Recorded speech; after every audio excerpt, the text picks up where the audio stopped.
Rustig waar, de zinnen proberen het wat, er winnen wat buien en buikers en van de morgen begon het met gledens. Ja, dan kwakkelt het toch wel een beetje, hè? En dat zult voorlopig ik blijven. Wel, joen en vannacht. Bewolking met een paar opklarings en daar toch een temperatuur tussen de 0 en de 3 graden. En dat budget dat top plakken we eens even een beetje gladwerk in. Maar staat er gewoon bij de loft heel en dal en heb ik nog een aantal buien en buikers. Ja, de wind die komt uit zuidwest tot noordwest, zwak of op zijn heegst matig.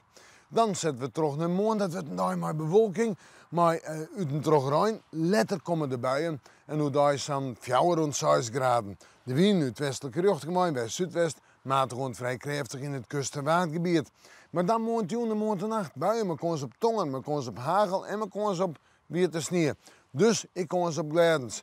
En dan zetten we terug naar de snij. Die verhoor het net volle. Die houd ik nog altijd in buien. Maar kon ze op weer te sneeuwen. Daartussen terug eens even wat zinnen. En een temperatuur tussen de 3 en de 6 graden. De hoogste temperaturen op de eilanden. En de wind dan uit noordelijke richting waai. En die is matig rond vrij krachtig. Krijgt jou rond 4 in het watergebied. Maar die kan ik wel eens krachtig worden. Dan zetten we terug naar de nacht. Een graadje frost. En dan gaan we gewoon terug naar Manje. Het vooruitzicht.